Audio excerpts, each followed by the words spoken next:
I think that's the main thing that we as human beings who do this type of negative talk or, imposter syndrome type of behavior really need to focus on the most is the way that we treat ourselves and the way that we cope with when we're thinking this way, and how fast we come back from it.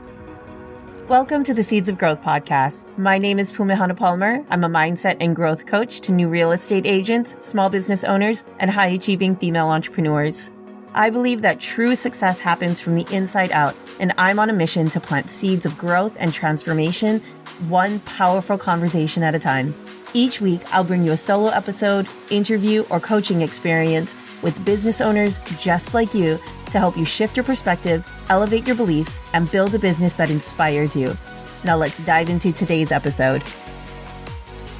What's up, friends? Welcome to part 2 of my conversation with Juliet Lalouel on imposter syndrome. Now, if you haven't listened to part 1, I highly encourage you to go back and listen to that conversation. It is jam-packed with so many nuggets and truth bombs, and we just get really authentic and real about our experience as entrepreneurs.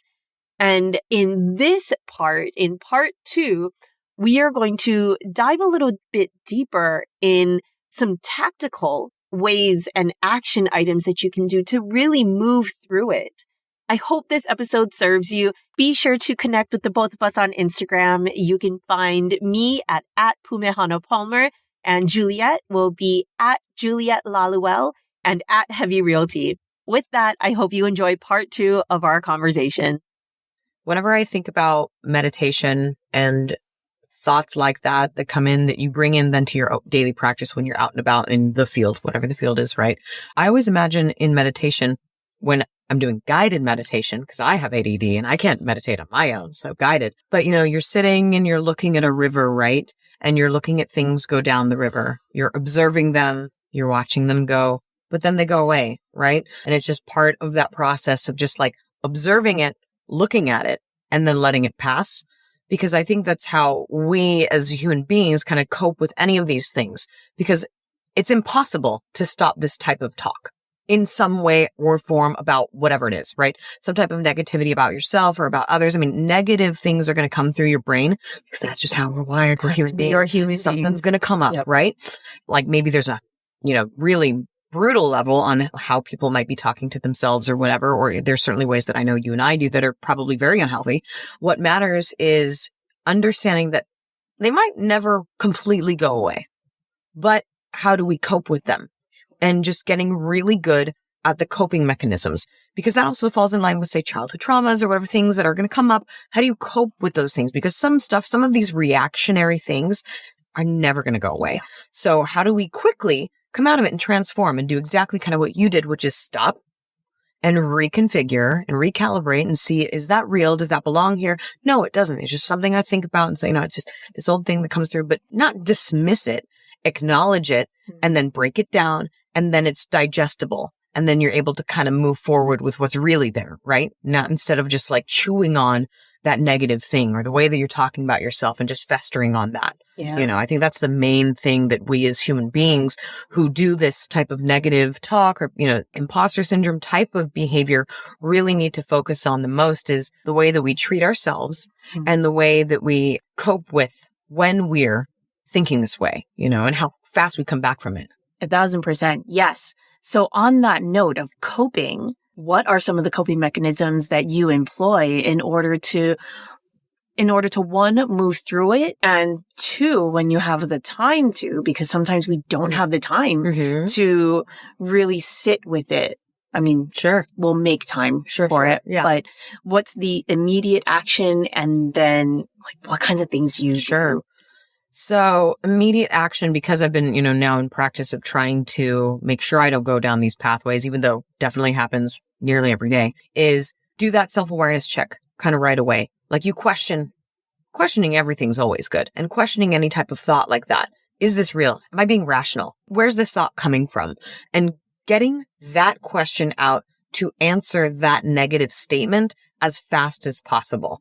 So being aware when those things are coming through, that's the flag. Mm-hmm. That's the first flag. It used to not be, it used to be like way down the line when I was preparing myself in this whole thing, right?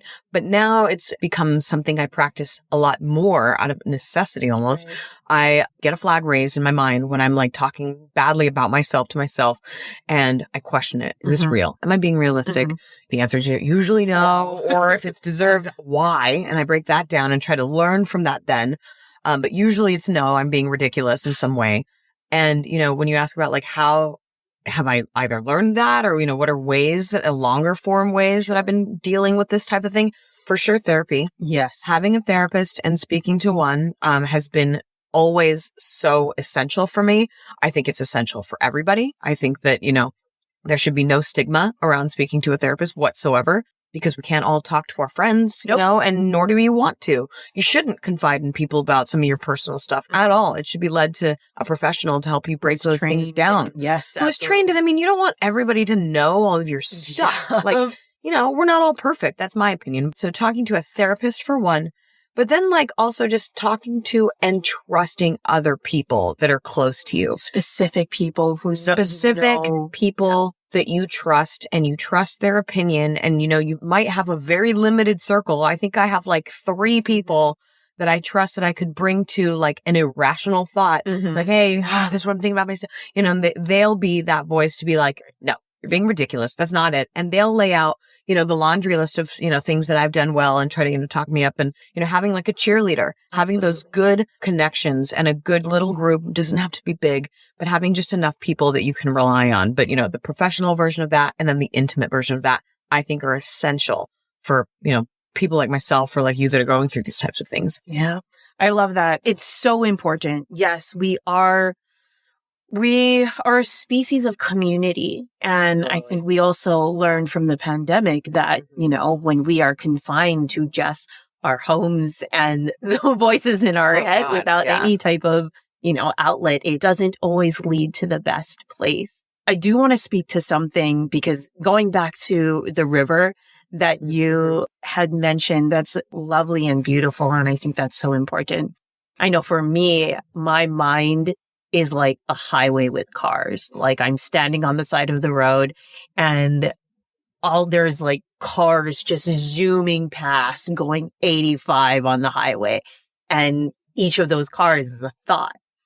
And I have the tendency to jump into every single car or, whatever car just goes past.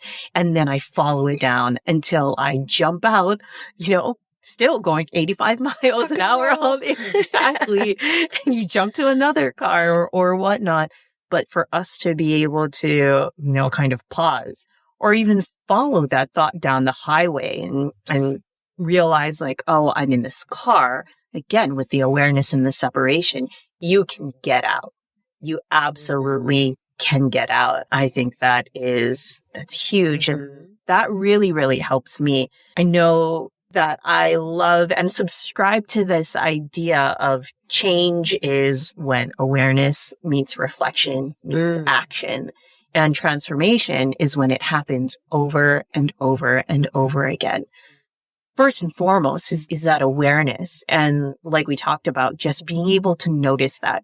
And in the beginning, like we don't need to change right away, right? It's just, yep. Oh, that's something that I just said about, that's something shitty that I just said about myself. And again, the being able to notice that and recognize that almost like a friend, right? You're just like, oh, hey, you're back. No, thank you. Yeah. There's one more thing that I did want to note, as you were talking about the negative self-talk and talking to friends and talking it out. Something that came to mind is having compelling goals. Having these goals, one, that push your boundaries, which is amazing because when you're pushing your boundaries, that's where it comes from. Yeah. When you're stretching, you're reaching towards these horizons that you've never experienced before. That's when the negative self-talk is going to come in and you can say like, hey, I'm doing something new. I'm doing something crazy. I'm doing something that I want and desire and I'm doing the work. And two, that compelling goal will also provide the narrative of, you don't have time for this shit. Like, this narrative is not serving you. It's not serving your goal. It's not serving the people that you are serving as well. Mm-hmm. And I think the interesting thing and the awesome thing is that you and I are leaders in our own respect, and we're also leaders of ourselves. Mm-hmm. So as we lead ourselves and as we lead others, for us to be able to say like, hey, me talking down upon myself is not serving the people who are following me. Mm-hmm. So go away. Yeah. Yeah. And I actually also have an Imposter Syndrome playlist on Spotify. Really? And it is cover bands. Basically, it's cover bands. And like some of them are just like nobodies that you've heard of, right? Mm-hmm. Who are singing these songs that you know. And I had to ask myself, like, does the fact that they are singing a song that has been written by someone else and has been sung by someone else, does that diminish the beauty of their own voice or their talent or their skill or the journey that has brought them up to this point in order to sing this song so beautifully? It doesn't. No. That's a great point, because I can think of so many like renditions of songs that have been like phenomenal by like people who like didn't write the original, right? The original's still banging, but like the other one is like awesome. Mm-hmm. It's super awesome. And they did it in their own way and they did it in their own styling. So yeah, that actually makes a lot of sense. I like that. Yeah. Yeah. And another thing that when I was creating that playlist, I can't remember the song, but Beyonce remade another song, or she added her own, you know, thing and her own voice and her own recreation. And it's like, if Beyonce can create these new songs and do covers of other songs, then so can I. Yeah. If someone else has, you know, built a coaching company or has, I don't know, built a crazy, awesome, you know, real estate career, that doesn't take away from the fact that I can do that too. Right. Right. No, I mean, that's a good point. I think the biggest reminder that, you know, most of us need to have is, well, first of all, we're all on our own path, right? Comparison is really awful and is the thief of joy.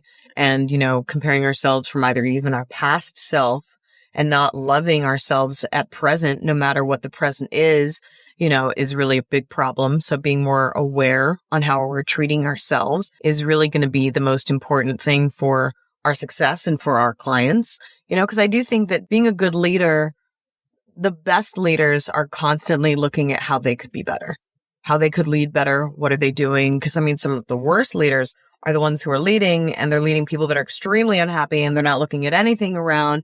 They don't want to change any single bit about what they're doing, right? The best leaders are the ones that are constantly analyzing, you know, how can I be better? What can I do better for myself and then better for those around me? Yeah, so absolutely. And I think it's an art to be able to constantly assess yourself with the intention of bettering yourself and knowing that you're not a piece of shit, right? Mm-hmm. Actually, I watched Will Smith's apology to Chris Rock. And he said something really, really interesting that stuck out to me. He said that he had taken these past 3 months or so, and he had to process his actions and what he did without feeling like a piece of shit. Mm. And I was like, that's insane. Mm-hmm. That's incredible. Mm-hmm. And I know there's probably 1,000 different opinions upon that. Yeah. I mean, on that, I think that, you know, that brings up a very valid point of ego and also emotional intelligence. Mm-hmm. I mean, being able to remove emotions when they're not helping, because mostly they're not, being able to set those aside and see things as they are and clear the air and really analyze something is incredibly important for everybody to be good at. Now, does it take practice? Does it take self-awareness, which takes practice. Yeah, it takes a lot of effort, maybe not a ton of effort, but it is something that requires effort of being aware to turn off a lot of those emotions. Say, not, viewing yourself as a piece of shit. Okay. So what do you do with that? You turn that off. You see it from a neutral standpoint, and learning to see a lot of things from a neutral standpoint, I think that's incredibly important. Yeah, it's really interesting to see and to notice that there was a balance, right? There is one extreme of, yes, I did something terrible, and I did something terrible. I'm not a terrible person. To not internalize that action, that's huge. Yeah. But to also, on the other side, again, like you said, ego of not justifying the not awesome action that you took. Right. So to come to the middle and to find that quote unquote balance. I think that would require ownership of actions, and then, doing what you think you can to make something right, whether that's improving yourself because you fucked up in some way. So what do you need to learn? And then obviously what maybe apologies, what mess needs to be cleaned up. But, how can then you continue to be better? Because we're imperfect humans and are going to continue to probably think some negative stuff about ourselves or others. We're going to fumble from time to time. We're going to make a mistake. And instead of going down this horrible path, which I'm very familiar of, beating myself up to death about something, removing that, admitting either the mistake or the error or whatever it was that I need to, learn from, and then actually learn from it, which is a big thing that a lot of people find themselves just in this, never-ending wheel on this never-ending path, but really learning from it and evolving from it. And then, you're going to eventually get to a place where you will be where I'm at now. Even when I'm getting imposter syndrome, I'm looking back and I'm like, well, I did do this though. Right. I got better. And I actually did learn from that mistake. And then that kind of cures some of that imposter syndrome, because it gives me the ability to look back at something almost near tangible that I can say that I've done. An accomplishment, something, well, I overcame that and this is how I did that. So I'm actually not that terrible, right? Had I been in the same situation, maybe had zero growth, I might be marching to a different tune and I might indeed feel like an imposter. But, doing these things in this way and giving myself room to grow and the ability to grow is honestly and actively helping me get over imposter syndrome, because every time I have that, I'm able to literally look back and prove myself wrong. Absolutely. And be like, well, no, actually, you're not that bad because you totally overcame this thing. Remember that thing, and then I can be like, oh yeah, you're right. And that will completely kind of remove those thoughts from that. And I'm able to kind of move forward by accept myself more and more each day. Yeah, absolutely. Immediately what came to mind as you were saying that was this idea. I can't remember where I heard it from, but it's this idea of a cookie jar in which throughout the year, you write little pieces of paper and you write down and almost document events in your life that you were a champion, basically. Okay. Your little cookies are I did this today. The accomplishments, that's the word. The accomplishments of your life, even if it was something as small as I got out of bed today and I didn't want to. I pushed myself to do this. I made this mistake and I corrected it. Or I got this accepted offer, or I got on this podcast. And we collect all of those tiny little things in a cookie jar, in whatever container that you feel. And when you feel the need, when you're feeling some type of way, you pick out these little cookies and you read it and you remind yourself that you're the shit, man. I'm the shit, because we all have those days, Yeah. And it's a muscle. It's a practice. Oh, this totally. is a practice that will never end. And the more that we grow, the more that we build this muscle, the more that we're going to be able to teach these tools of transformation, honestly, to the people that we lead. Yeah. It's a ripple effect, right? Totally. Thanks so much for listening. If this episode served you, please do me a small favor and head to your favorite podcast platform to rate and review the show. Your small act will play an exponential role in getting these powerful conversations out into the world. Be sure to connect with me on Instagram at @PumeHanaPalmer and DM me with your insight and takeaways. See you next time. Aloha.